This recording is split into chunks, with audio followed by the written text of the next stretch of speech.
बिस्मिल्लाहिर्रहमानिर्रहीम। अस्सलाम वालेकुम। अल्लाह पाक के बाबरकत नाम से दिन का आगाज़ करते हैं। कैसे हैं आप सब लोग? मैं उम्मीद करती हूँ आप लोग बिल्कुल ठीक ठाक होंगे और अल्हम्दुलिल्लाह मैं भी बिल्कुल ठीक ठाक हूँ। जी तो जनाब, यहाँ पे हो रही है भाग भाग के नाश्ते की तैयारी और नाश्ते में बन रहे हैं दम फेमस पराठे। हमारे घरों में ज़्यादातर पराठे ही पसंद किए जाते हैं। आटा गूँधने का स्टाइल थोड़ा सा मेरा डिफरेंट है। वो इस तरह से कि मैं आटे में शामिल करती हूँ थोड़ी सी कलौंजी और अजवाइन, जिनके बहुत ज़्यादा बेनिफिट्स हैं। ठीक है, किसी और कंडीशन में शायद ये चीज़ें हम ना खा पाएँ, तो ये होता है कि जब आटे में शामिल हो जाती हैं रोटी में, बच्चे खा ही लेते हैं किसी न किसी तरीके से। वैसे खिलाएं बच्चों को तो नहीं ऐसी चीज़ें खाते, बिल्कुल भी लोग बच्चे पसंद नहीं करते, लाइक नहीं करते। तो ये है कि आटे में पता भी नहीं चलता, गूँध के तो पराठों में माशाल्लाह से खा लेते हैं। तो यहाँ पे हो रही है, बस आटा गूँध लिया था मैंने फटाफट से, स्पीड डो से आटा गूँधा मैंने। और इसके बाद फिर नाश्ते की तैयारी। गर्मी हो या सर्दी हो, हमारे घरों में नाश्ते में पराठे ही पसंद किए जाते हैं। हाँ, चेंजिंग आती हैं, ज़रूर आती हैं। कभी नान चने, कभी बच्चे कुछ कह देते हैं, लेकिन मोस्टली पराठे ही बनाए जाते हैं। और पराठे अगर घी में बनाए जाए तो बहुत बेहतरीन बनते हैं। हम जैसे घरों की रूटीन बस सेम ही होती है, डेली रूटीन जो होती है वो सेम ही होती है, कुछ डिफरेंट नहीं होता। वही सुबह का सेम नाश्ता, दोपहर का खाना या शाम का खाना या घर के वही काम काज। तो सिंपल लोग हैं, सिंपल लाइफ है, बेहतरीन है, अच्छी रहती है। सिंपल लाइफ ज़्यादा बेहतरीन रहती है। और यहाँ पे हम बल बल के बना रहे हैं पराठा। कैसे घुमा घुमा के मैंने चक्कर दे दे के पेड़े को ऐसे बनाया पराठा कि क्या कमाल। मेरी ख़ुद की भी कोशिश होती है कि एक हेल्दी नाश्ता होना चाहिए। बच्चों ने स्कूल जाना होता है, पढ़ाई करनी होती है, तो एक हेल्दी नाश्ता ऐसा होना चाहिए जो पेट में जाके कुछ देर स्टे करे, बच्चे को अच्छी फीलिंग आए, कुछ फीलिंग ऑफ फुलनेस आए। तो मैं ख़ुद भी चाहती हूँ कि ये मतलब हैवी नाश्ता होना चाहिए थोड़ा सा। बच्चे नान पसंद करते हैं नाश्ते में, लेकिन मेरी कोशिश होती है कि जो चीज़ गंदम में है वो इन चीज़ों में नहीं है। वाइट आटा जो है वो चीज़ नहीं है। हाँ, लेकिन ये है कि गंदम के आटे में मैं वाइट आटा थोड़ा शामिल करती हूँ। अगर ना शामिल किया जाए तो रोटी बनती ही नहीं है गंदम के आटे की, टूटने लग जाती है। थोड़ा सा वाइट आटा शामिल करती हूँ इसलिए, ताकि वो थोड़ी सी बाइंड हो जाए। तो यहाँ पे मैं साथ में बना रही थी अपने लिए चाय, और चाय में लेती हूँ दालचीनी वाली। चाय में दालचीनी का एक अपना ही मज़ा है। मेरी आदत है कि मैं चाय में दालचीनी ज़रूर डालती हूँ, दिन में एक बार तो लाजमी दालचीनी वाली चाय इस्तेमाल करती हूँ। आगे मेरा नाश्ता जो है वो रेडी हो चुका है, तकरीबन ऑलमोस्ट पराठा बन के तैयार है। नाश्ते में पराठे के साथ बेस्ट कॉम्बिनेशन होता है अंडे का, चाय और अचार पराठा। वाह क्या बात है, लजीज, मुंह में पानी आ गया सोच के ही। तो यहाँ पे बन रहा है फ़िलहाल जी अंडा। वैसे मेरे बच्चे अंडे को अवॉइड ही करते हैं। बड़ा वाला बेटा तो मेरा बिल्कुल भी, उसको तो अंडा देख के ऐसे होता है जैसे गर्मी लग गई है। हालांकि ऐसा नहीं होता, संडे हो या मंडे रोज़ खाओ अंडे। मेरी तो हर चीज़ चाय के बगैर अधूरी है। चाय होनी चाहिए भाई, बस बाज़ौक़ लोगों की निशानी है। जो लोग चाय पसंद करते हैं वो बाज़ौक़ होते हैं। खाना पीना तो चलता ही रहेगा। यहाँ पे हो गया था जी ज़ोहर का टाइम, और ज़ोहर की नमाज़ अदा की मैंने। फिर ज़ोहर के बाद थोड़ा सा ब्रेक लिया। तो यहाँ पे मैं बना रही हूँ जी पालक की सब्ज़ी लेके आई थी पहले मैं जाके। तो 4 बजे का टाइम था, यहाँ पे शाम के खाने की तैयारी शुरू हो गई थी।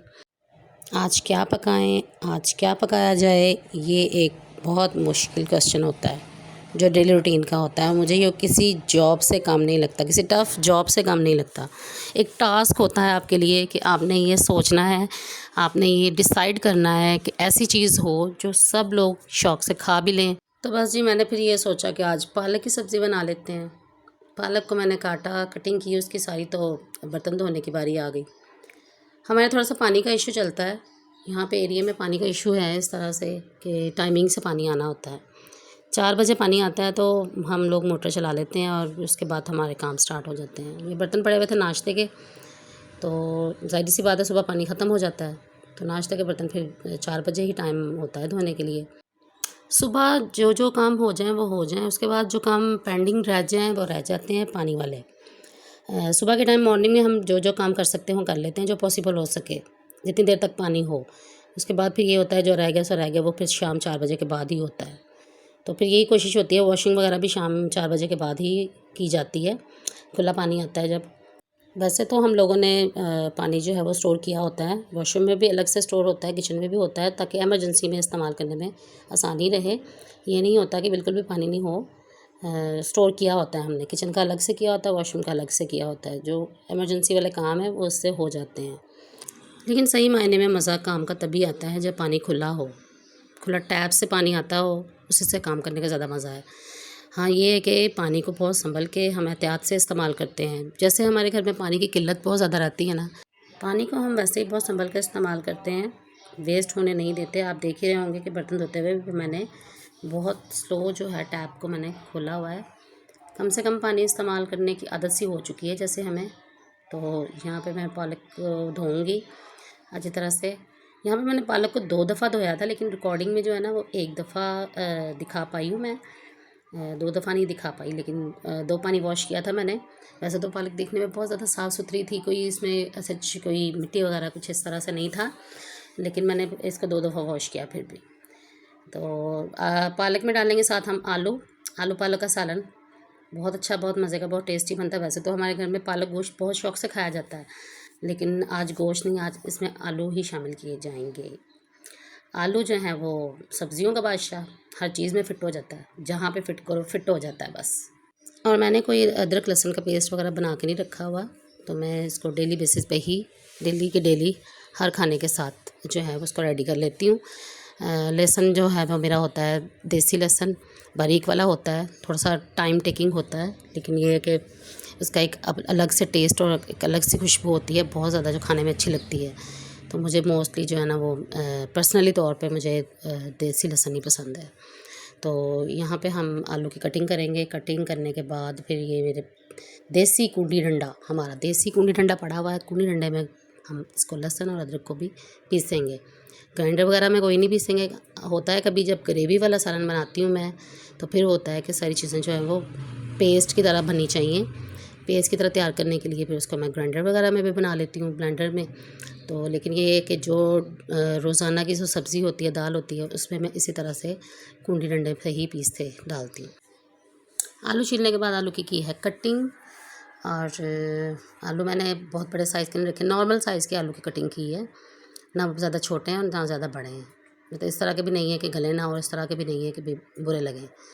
तो साथ में मैंने 2 टमाटर लिए हैं, 2 अदर टमाटर इस तरह से कट कर लूँगी मैं। अच्छा, कुछ चीज़ें, कुछ सब्ज़ियाँ इस तरह की हैं जो जिनमें प्याज का इस्तेमाल जो है वो ज़्यादा मिक़दार में अगर किया जाए तो अच्छा लगता है, लेकिन मुझे होता है कि मैं कुछ चीज़ों में प्याज बहुत कम से कम इस्तेमाल करती हूँ। पालक में प्याज की इतनी ज़रूरत नहीं होती है, वैसे भी सालन में अगर प्याज की मिक़दार ज़्यादा हो जाए तो सालन मीठा मीठा सा बनता है। तो इसलिए इन चीज़ों में जो है ना वो प्याज कम ही इस्तेमाल होना चाहिए। ग्रेवी वाले सालन होते हैं उनमें प्याज, टमाटर और दही वगैरह इस तरह से ऐड किया जाता है, उसकी और बात होती है, शोरबा बनाना हो या इस तरह से। लेकिन ये है कि पालक वगैरह या इस तरह के सालन में प्याज कम से कम ही मैं इस्तेमाल करती हूँ। अदरक लहसुन मेरी कोशिश होती है कि मैं हर खाने में ही थोड़ा ज़्यादा मिक़दार में लेती हूँ। वैसे तो खाने में ऑयल बहुत कम से कम इस्तेमाल करना चाहिए, ऑयल के कोई फ़वाइद नहीं है, लेकिन ये है कि ऑयल के बगैर हमारे घरों में खाना जो है वो पसंद किया भी नहीं जाता। जब तक ऊपर से ऐसे नज़र आती हुई तरी दिखाई ना दे ना, तो कहते हैं ये क्या पकाया, ये बीमारों वाला खाना बना दिया है। बीमारों वाला खाना कहा जाता है उसको, जब तक ऊपर से ऑयल नज़र ना आए। तो ये ऑयल कहने की हमारी मजबूरी भी है कि ज़्यादा डालना पड़ता है हमें, और खाना अच्छा भी बनता है, मज़े का भी बनता है। लेकिन ये है कि चले, खैर कोई बात नहीं, एक खाना सालन ही है जिसमें ऑयल इस तरह से जाता है। खैर यहाँ पे मैंने प्याज को किया है थोड़ा सा सौते, कोई गोल्डन ब्राउन वगैरह नहीं किया मैंने प्याज को। साथ ही मैंने अदरक लहसुन का पेस्ट डाल दिया इसमें। पेस्ट शामिल करने के बाद हल्का सा इसको फ्राई करने के बाद इसमें शामिल करूँगी मैं टमाटर।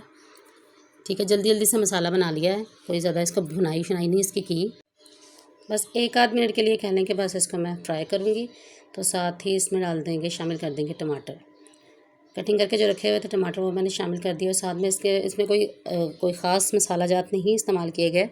बेसिक मसाले जो होते हैं वही नमक, मिर्च, हल्दी, थोड़ा सा पिसा हुआ गरम मसाला ऐड किया इसमें मैंने। साथ ही इसका टेस्ट बढ़ाने के लिए मैंने 1 चम्मच इसमें चिकन स्टॉक पाउडर शामिल किया। चिकन स्टॉक पाउडर से ये होता है कि अगर आप चिकन या कोई चीज़ इस्तेमाल नहीं करते, गोश्त वगैरह नहीं डालते, तो ये आपका फ्लेवर जो है उसको ज़रा बेहतरीन बना देता है। साथ ही मसाले की भुनाई करेंगे हम। इस तरह से हल्की सी भुनाई की है मैंने। इस तरह से सब्ज़ मिर्चें ज़रूर डालूँगी मैं। सब्ज़ मिर्चों को थोड़ा सा मैं ग्राइंड किया है, थोड़ा मोटा मोटा ग्राइंड किया। पालक को, अच्छा एक चीज़ मैं आपको यहाँ पे बता दूँ, पालक को भी मैंने कोई पेस्ट नहीं बनाया पालक का। बस मकसद ये था कि पालक बॉयल करके डालनी है। उसको मैंने ग्राइंडर में सिर्फ आधा मिनट घुमाया होगा, आधा मिनट लगाया होगा। तो ये यहाँ पे सब्ज़ मिर्चें हैं जो कि मैंने दोबारा से ग्राइंड की हैं, ग्राइंड करके डाल दी हैं। पालक और सब्ज़ मिर्च दोनों दरदरी सी थी। देखने में भी पता चल रहा है कि पालक को कोई भी पेस्ट की तरह नहीं बनाया गया, इसको दरदरा सा किया गया है। इसकी फॉर्म अच्छी खूबसूरत लगेगी, वैसे मेहंदी की तरह लगती है, जैसे मेहंदी हो। साथ ही इसमें मैं आलू शामिल कर दूँगी और आलू शामिल करने के बाद इसको हम तब तक इसको पकाएंगे जब तक आलू गल ना जाएँ। आलू गलने तक और पानी खुश्क होने तक इसको ढक्कन दे के हम पकाएंगे। माशाल्लाह ये देखिए कितनी खूबसूरत शक्ल निकली है सालन की। दिल लगा के अगर कोई भी काम किया जाए तो इसी तरह खूबसूरत ही होता है। मेरी एक आदत है कि मैं काम को ऐसे ही नहीं करती, या तो मैं करूँगी नहीं काम, या फिर मैं जो करूँगी तो उसको अच्छी तरह से दिल लगा के करूँगी। ये मेरी आदत है। ये अच्छी आदत है या बुरी है ये तो आप लोग कमेंट्स में ही बता सकते हैं। माशाल्लाह से खाना हमारा रेडी है। अब एक साइड पे रखे हुए थे मैंने जो पोटैटोज़ बॉयल्ड पोटैटोज़, तो अब ये भी हो गए हैं, तकरीबन बॉयल हो चुके हैं। अब इनको ठंडा करेंगे, ठंडा करने के बाद इनकी कटिंग करेंगे। जी, तो मैं आलूओं को जो छील रही हूँ, तो मैं ये क्यों छील रही हूँ, आलूओं को छीलने के बाद इनका क्या करना है ये मैं अब आपको बताती हूँ। आलू जो हैं वो किसी की फरमाइश पे बन रहे हैं, ठीक है। खाना जो है वो मेरी बेटी जो है वो मुझे बहुत तंग करती है खाना खाने में। तो किसी सूरत भी खाना कह लें कि मैं इसको ठोंस के खिलाती हूँ, खाना नहीं वो खाती। माशाल्लाह से बड़ी हो गई है, लेकिन ये है कि वो रोटी नहीं खाती, रोटी लाइक नहीं करती। तो ये होता है कि दिन में एक बार उसको नाश्ते में मैं थोड़ी सी रोटी ज़रूर देती हूँ अपनी कोशिश से, अपनी मेहनत से। जिस तरह से मैं उसको बहानों से खिलाती हूँ ये मुझे पता है मैं कैसे खिलाती हूँ। तो फिर शाम में ये होता है कि कभी वो चावल, कभी पोटैटोज़, ये इस तरह से कुछ ना कुछ मांग लेती है, कोई ना कोई चीज़ इस तरह से। तो मुझे होता है चलो एक टाइम में जो है वो अपनी मर्ज़ी से कुछ ना कुछ जिस तरह चाहती है उसको दे दूँ। तो ये बस कह लें कि हमारा प्रोटीन मील तैयार हो रहा है। चले जो भी है, प्रोटीन समझ के खाएगी तो इंशाल्लाह ताला प्रोटीन की तरह ही उसे लगेगा। वैसे तो है छोटी सी, तो खाना वगैरह खाएगी तो इंशाल्लाह ताला सेहतमंद बड़ी भी हो जाएगी। मील में बॉयल आलू भी एक हेल्दी ऑप्शन है वैसे बच्चों के लिए। तो चलें इसी तरह से सही माशाल्लाह उसकी सेहत बन जाएगी। यहाँ पे जी हो गई थी ईशा की अज़ान और ईशा की नमाज़ का वक्त था। इस नेक दुआ के साथ व्लॉग का इख्तिताम करते हैं। अल्लाह पाक आपको, आप सबको अपनी रहमतों और बरकतों के साए में रखे। खुश रहें, आबाद रहें, अपना और अपने प्यारों का ढेर सारा ख्याल रखें और मुझे ज़रूर अपनी दुआओं में याद रखें और मेरे चैनल को ज़रूर सब्सक्राइब करें। अल्लाह हाफ़िज़।